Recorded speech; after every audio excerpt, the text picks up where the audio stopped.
நமசிவாய. தெய்வ ரகசியம் சேனல் நேயர்கள் அனைவருக்கும் என் அன்பான வணக்கங்கள். இன்றைக்கு நிறைய பேர் கேட்கிற ஒரு கேள்வி, எங்க வீட்ல எப்பவுமே ஒரு பணக்கஷ்டம் இருந்துட்டே இருக்கு. எவ்வளவு சம்பாதிச்சாலும் பணம் தண்ணியா செலவாகுது, வீண் விரயமாகுது, கடன் மேல கடன் வாங்குற சூழ்நிலை வருது, வீட்ல நிம்மதியே இல்ல, எப்பவும் ஒரு சலசலப்பு சண்டை வந்துகிட்டே இருக்கு. இதுக்கு என்னதான் தீர்வு என்பதுதான். ஒரு வீட்டில் செல்வம் தங்கவில்லை என்றால் அந்த வீட்டில் தரித்திரம் அல்லது எதிர்மறையாற்றல் குடிகொண்டிருக்கிறது என்று அர்த்தம்.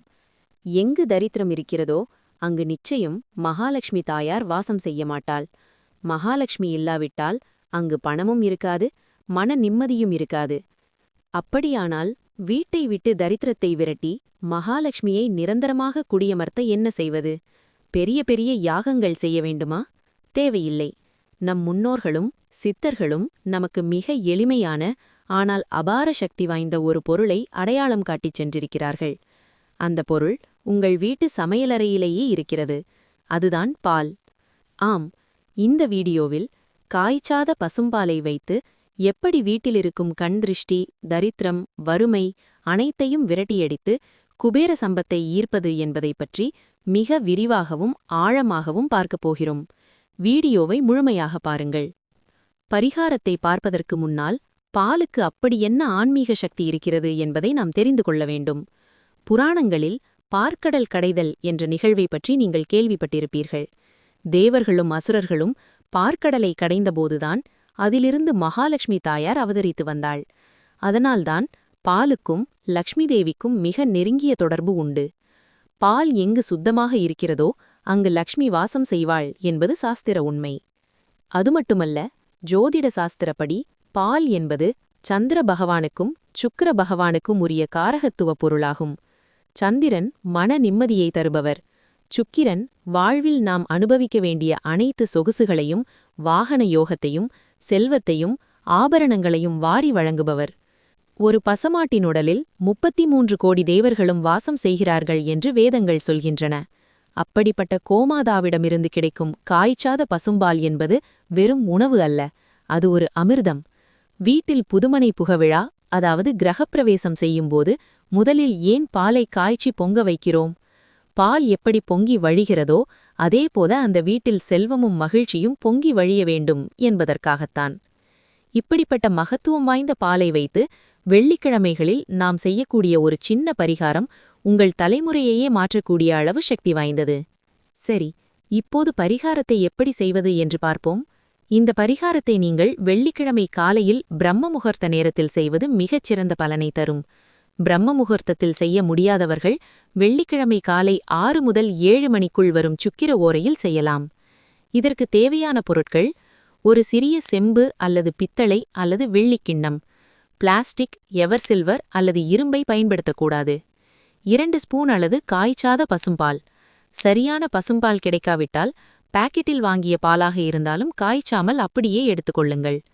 1 சிட்டிகை சுத்தமான மஞ்சள் தூள், 1 சிட்டிகை குங்குமம், 2 சொட்டு பன்னீர், ரோஸ் வாட்டர். இந்த 5ம் தான் நமக்கு தேவையானது. இதைக் கொண்டு நாம் என்ன செய்யப் போகிறோம்? உங்கள் வீட்டின் நிலைவாசல் எனப்படும் தலைவாசலைத்தான் இப்போது நாம் சுத்தம் செய்து தெய்வ சக்தியை ஈர்க்கப் போகிறோம். ஏனென்றால் ஒரு வீட்டிற்குள் நல்ல சக்தியோ அல்லது கெட்ட சக்தியோ நுழையும் ஒரே வழி அந்த நிலைவாசல்தான். நிலைவாசலில் துர்சக்தி இருந்தால் நீங்கள் எவ்வளவு உழைத்தாலும் பலன் இருக்காது. வெள்ளிக்கிழமை அதிகாலையில் எழுந்து குளித்து முடித்துவிட்டு வீட்டின் பூஜையறையில் காமாட்சி அம்மன் விளக்கு அல்லது நெய் தீபம் ஏற்றி வையுங்கள். நீங்கள் எடுத்து வைத்துள்ள செம்பு கிண்ணத்தில் இருக்கும் காய்ச்சாத பாலில் அந்த 1 சிட்டிகை மஞ்சள், குங்குமம் மற்றும் 2 சொட்டு பன்னீரை கலந்து கொள்ளுங்கள். இதை பூஜையறையில் சாமி படத்திற்கு முன்பாக வைத்துவிட்டு கண்களை மூடி மகாலட்சுமி தாயாரை மனதார பிரார்த்தனை செய்யுங்கள். தாயே மகாலட்சுமி, என் வீட்டிலுள்ள வறுமை, கடன் தொல்லை, கண் திருஷ்டி அனைத்தும் இந்த வினாடியே விலகிப் போக வேண்டும். என் வீட்டில் செல்வமும் மகிழ்ச்சியும் பெருக வேண்டும்.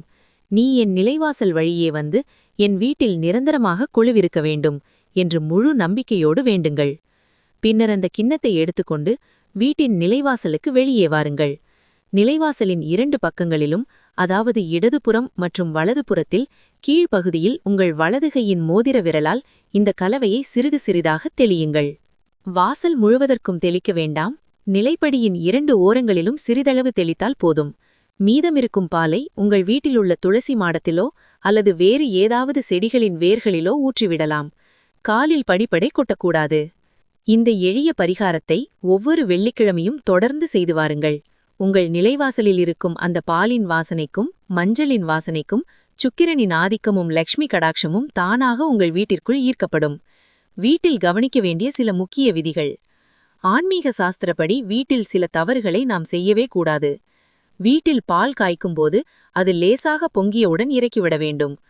பால் முழுவதும் பொங்கி அடுப்பிலேயே கொட்டி கருகக்கூடாது. பால் கருகும் வாடை வீட்டில் வறுமையை உண்டாக்கும். இரவில் மீதமான பாலை அப்படியே திறந்து வைக்கக்கூடாது. பாலை எக்காரணம் கொண்டும் தரையில் சிந்தும்படி செய்யக்கூடாது. சிந்தினால் உடனே துடைத்துவிட வேண்டும். இந்த விஷயங்களை கவனத்தில் கொண்டு வெள்ளிக்கிழமை தோறும் நான் சொன்ன இந்த நிலைவாசல் பால் பரிகாரத்தை செய்து வாருங்கள். நீங்கள் நினைத்து பார்க்க முடியாத அளவுக்கு பணவரவு அதிகரிக்கும்.